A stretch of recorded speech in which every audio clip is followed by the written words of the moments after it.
Bachelors అయినా, beginners అయినా ఎంతో ఈజీగా ఉండే ఎగ్ డ్రాప్ కర్రీని చూసేద్దామా? ఇందుకోసం ఈక్వల్ క్వాంటిటీలో ఎగ్స్ అండ్ టమాటాలు తీసుకోండి. ఆయిల్ వేసుకొని మిరియాలు, చెక్క, మక్క, ఆవాలు, జీలకర్ర వేసుకొని ఆనియన్స్ యాడ్ చేసుకోండి. ఆనియన్స్ వేగాక కాస్త పచ్చిమిర్చి, అల్లం వెల్లుల్లి పేస్ట్ వేసి ఫ్రై చేయండి. అల్లం వెల్లుల్లి పచ్చి వాసన పోయాక టమాటాలు యాడ్ చేసుకోండి. టమాటాలు కాస్త మగ్గాక ఉప్పు, పసుపు యాడ్ చేసుకోండి. టమాటాలు మెత్తబడ్డాక కొంచెం కారం, ధనియాల పౌడర్ యాడ్ చేసుకొని కలుపుకోండి.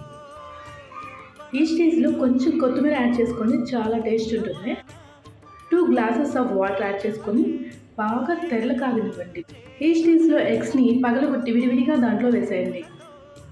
2 సైడ్స్ ఉడికాక కొంచెం మిరియాల పౌడర్ యాడ్ చేసుకొని 5 మినిట్స్ అలా వదిలేయండి.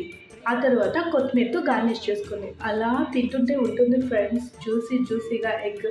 మళ్ళీ ఇదే స్టైల్లో చేసుకొని తినాలనిపిస్తుంది.